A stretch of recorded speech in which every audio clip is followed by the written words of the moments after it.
Now, we've taken a look at the elements of art. So we're going to take a look now at the principles of art, or how the elements of art are arranged within the picture space. Everybody pretty much agrees on what belongs on the list of elements of art, but they don't agree on what belongs on the list of principles of art, and it's partly because a lot of the principles overlap. So to make my list, I came up with as many different principles as I could, and even though they overlap, I think it helps us if we have more words rather than fewer words to describe how elements are arranged in a picture space. So the first one we're going to look at is balance, and we're going to look at three types of balance. One's radial balance.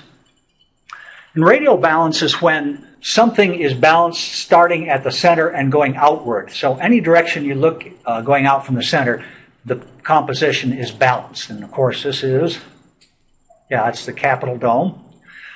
You also see radial balance in a daisy or in a rose window for a church. And then there's symmetrical balance, and that's one of the easiest types of balance and most common types of balance that's readily identifiable. It's also called mirror balance, and it's when both sides of the picture are essentially the same. Now, there are some differences between these, but basically we have the same thing on each side. So it's very easy to see balance in a picture that's symmetrical. There's also asymmetrical balance. And if you're a very logical type of person, if you're a person that likes to define things and you appreciate precision and order, you may not have as high a tolerance for asymmetrical balance. Artistic people like and prefer asymmetrical balance to symmetrical because it's a little less predictable. It's more adventuresome. But what we're actually talking about in each case of balance, whether it's symmetrical balance or radial balance or asymmetrical, is we're talking about how elements in the composition in a picture cause our eye to move around. If our eye goes to one side of the picture and it gets stuck because there's nothing to bring it back, then we say that composition's not well balanced. And if there was nothing on this side of the composition, this would be an unbalanced composition. It would feel too heavy. It would feel like it was falling over. So in this case, we don't have three guys on one side and three on the other. We have kind of an arrangement with this fellow with the longer white hair is kind of in the middle, and then you have the two people over here and one guy over there. The eye is kept moving through the picture. There is no place where the eye comes to rest and it just seems to get stuck there. And we have a feeling overall that there's something to look at anywhere we look in the picture. And that creates a sense of balance. So that's one way of looking at asymmetrical balance. All right, our next principle is contrast. And what do we see contrast in this picture? What elements? Color. What are contrasting colors in this? Red and green are contrasting colors. Purple and yellow are contrasting colors. Blue and orange are contrasting colors. How about value? Do we see any contrast in value? So now we're talking black, white, light, dark. Okay, we have light areas. We even have some white. And we have some dark areas. We even have some black. How about the lines? Are they all the same in this? No. Where do we see straight lines? Straight line. There's a straight line back right along that. Here's a straight line. Do we see any curvy lines? Yeah, lots of curvy lines. Here's some diagonal lines. Here's some horizontal lines. Here are some vertical lines. If you can develop your vocabulary so that when you think about line, you don't just think of all these lines as being the same, but differing in horizontal, vertical, diagonal, curvy, straight, geometric, and organic, curvilinear, rectilinear. These are all words that can help you to better describe things in a picture. So we have all of those things to some degree. emphasis. So when we talk about emphasis, we want to know what is emphasized and why is it emphasized? Why does the eye go to it? What is emphasized in this picture? The red. Yeah, the rooster's comb is emphasized. Why is it emphasized? Color. What else? Shape.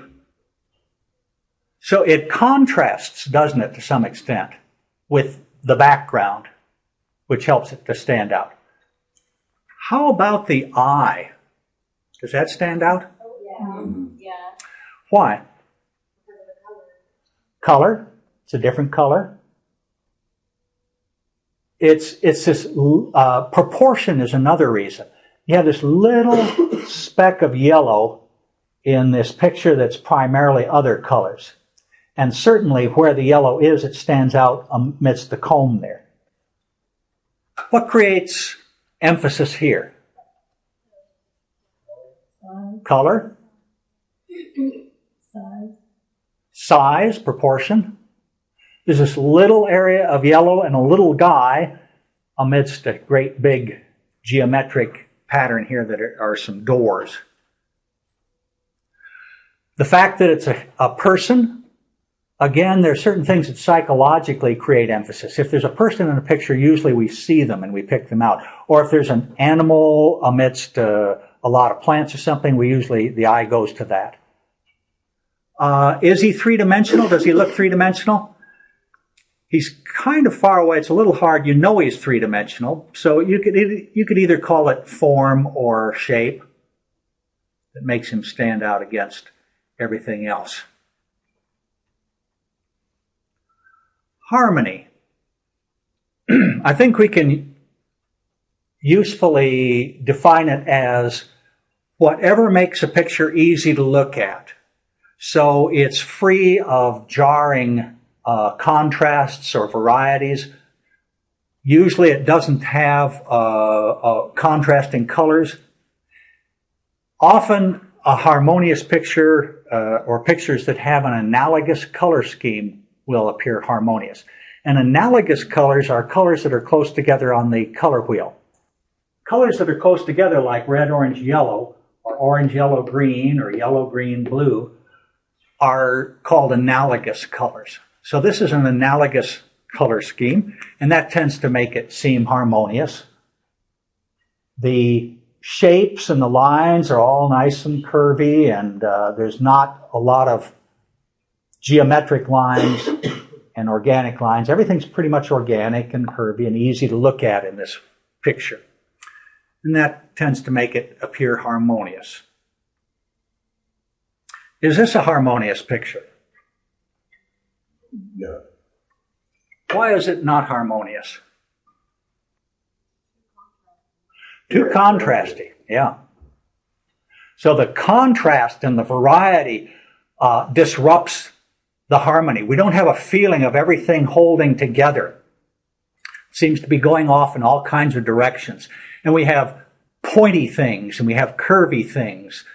So it's not an easy picture to look at like the peppers in the same sense of being visually appealing and soothing. This is more jarring. Is that bad? No. If you like a lot of harmony in your life, if you lead a very stressful life, maybe you don't like looking at pictures like this. Maybe you'd rather look at the peppers. If you're very adventuresome, if you're a skydiver, skateboarder, you like to do adventuresome things, you may prefer something that's less harmonious like this. There may be times when you like something like this, and times when you like something more like the peppers. All right, proportion. Proportion is important in a picture. I think we notice it when something's out of proportion. So, what's out of proportion?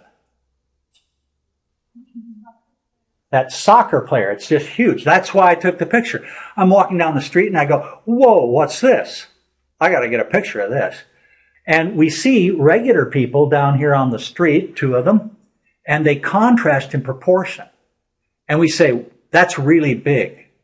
We notice it because of the proportion.